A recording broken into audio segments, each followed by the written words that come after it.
चंडीगढ़ में दिव्यांगजनों के लिए दिव्य कला मेले का शुभारंभ किया जा रहा है, जो 21 तारीख तक चलने वाला है। इसमें 17 राज्यों से लगभग 95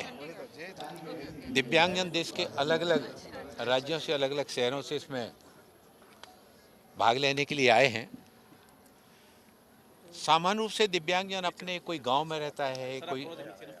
कोई शहर के किसी गरीब बस्ती में रहता है, अलग अलग तरह का सामान बनाते हैं, लेकिन उनको अपने बने हुए सामान को बिक्री करने के लिए कोई प्लेटफॉर्म नहीं मिल पाता था। 2022 में देश के प्रधानमंत्री आदरणीय नरेंद्र मोदी जी के मार्गदर्शन में सामाजिक न्याय अधिकारिता मंत्रालय ने दिव्य कला मेलों की शुरुआत की और अभी तक 28 मेले लग चुके हैं, जो देश के अलग अलग हिस्सों में लगाए गए हैं। ये 29वां मेला चंडीगढ़ में लगाया जा रहा है। इनको अलग अलग सेक्टरों में लगाने का उद्देश्य यही है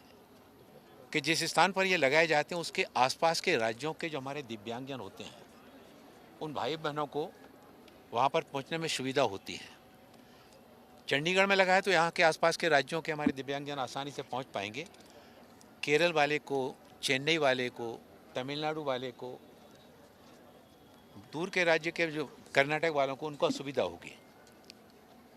जब वहाँ लगाए जाते हैं तो उसके आसपास के राज्यों को।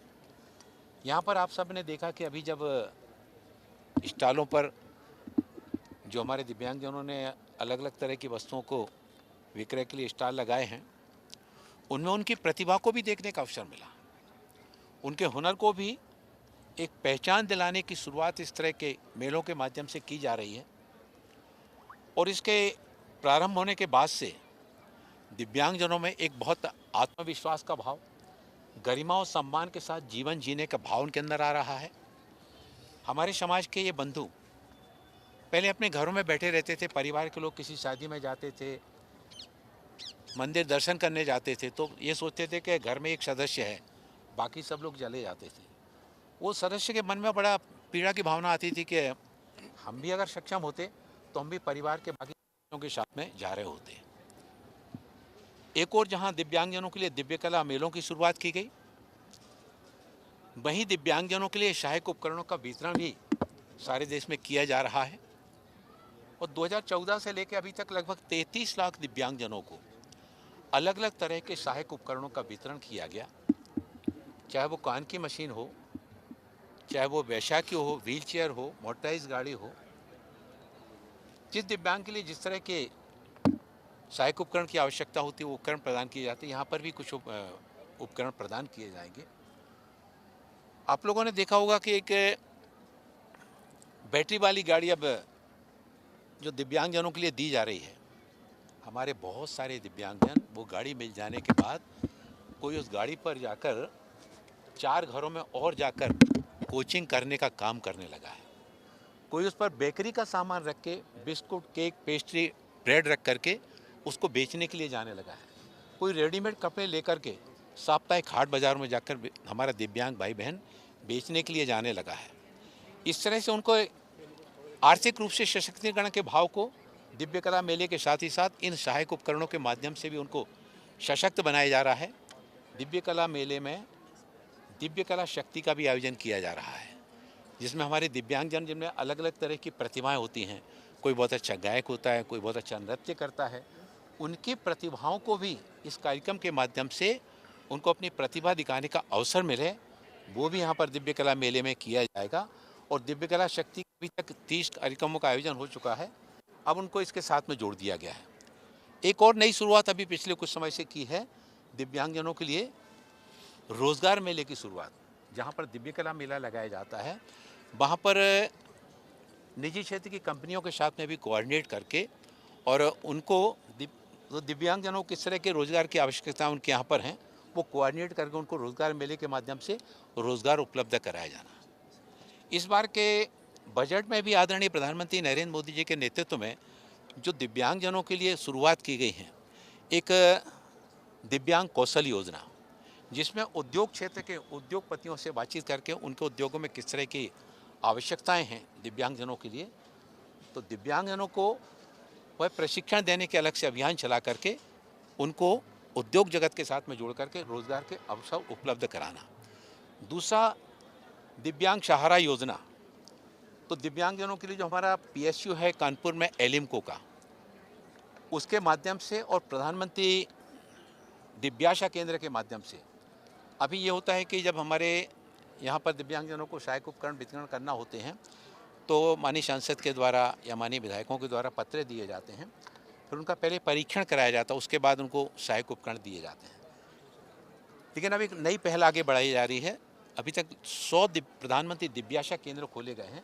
इन प्रधानमंत्री दिव्याशा केंद्रों में अब इंतजार नहीं करना पड़ेगा। हमारा दिव्यांग भाई बहन अपने दिव्यांगता प्रमाण पत्र को लेकर जाएगा और उसका परीक्षण करके उसको जिस तरह के सहायक उपकरणों की आवश्यकता है वो उसको वहाँ से तुरंत मिल सकेंगी। पहले 2-2, 3-3 महीने, 4-4 महीने लगते थे, इंतजार करना पड़ता था, लेकिन अब उनको ये प्रधानमंत्री दिव्याशा केंद्र प्रारंभ होने से उनको वो इंतजार नहीं करना पड़ेगा। यहाँ मैंने देखा कि बहुत सारे हमारे दिव्यांगजनों ने, जो कोई बोल नहीं पाता है, कोई सुन नहीं पाता है, कोई हमारा दृष्टिबाधित है, ऐसे सारे दिव्यांगजन, इतनी अच्छी तरह तरह की कलात्मक चीज़ें उनके द्वारा बनाई जाती हैं, समाज में दैनिक जीवन उपयोगी सामान उनके द्वारा बनाया जाता है। इस दिव्य कला मेले के माध्यम से आप सभी से मैं अनुरोध करना चाहता हूँ कि हमारे इन दिव्यांग भाई बहनों को, उनको आर्थिक सामाजिक रूप से सशक्त करने के लिए इसको, उनकी आवाज़ को चंडीगढ़ में दूर दूर तक पहुंचाने का प्रयास करें, ताकि बहुतायत संख्या में यहाँ पर लोग बाग आकर न केवल उनकी प्रतिभा को जान सकें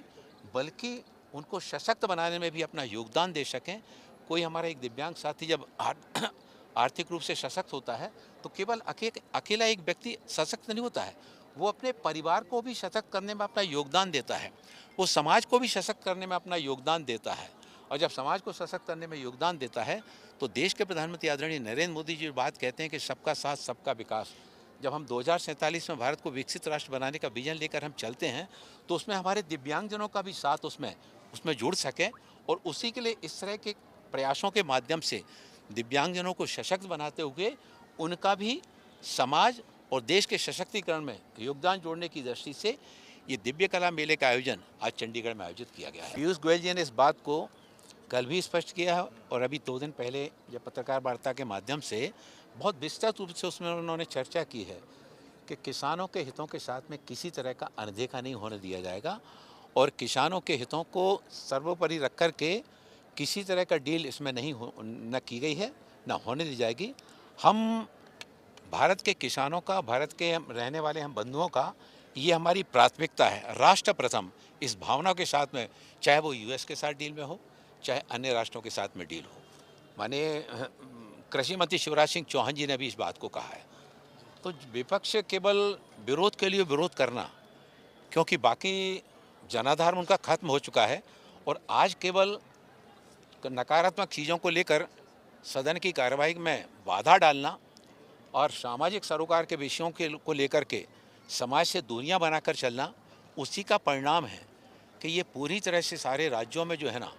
जनता से इनका पूरी तरह से संबंध समाप्त हो गया है और जनता का विश्वास भी इनकी तरफ से पूरी तरह से भटक गया है। जवानों के लिए जिन्होंने अपने शौर्य से, वीरता से इस देश की सीमाओं को सुरक्षित रखने में अपने प्राणों की आहुति दी है, उन सब की वीरता को नमन करते हुए उनके प्रति हम श्रद्धांजलि अर्पित करते हैं। और हम ये कहना भी चाहते हैं कि शिवाजी केवल पैदा होना चाहिए लेकिन दूसरे के घर में नहीं, शिवाजी हमारे घरों में भी पैदा होना चाहिए। हम केवल अपने जो शहीद हम सब के बीच में से गए हैं, हम उनकी वीरता, शहादत का तो सम्मान करें। शहादत का सम्मान करने के साथ ही साथ हर व्यक्ति इस भावनाओं के साथ में कि देश की सीमाओं की सुरक्षा करना हम सभी का नैतिक दायित्व है, और जो इस काम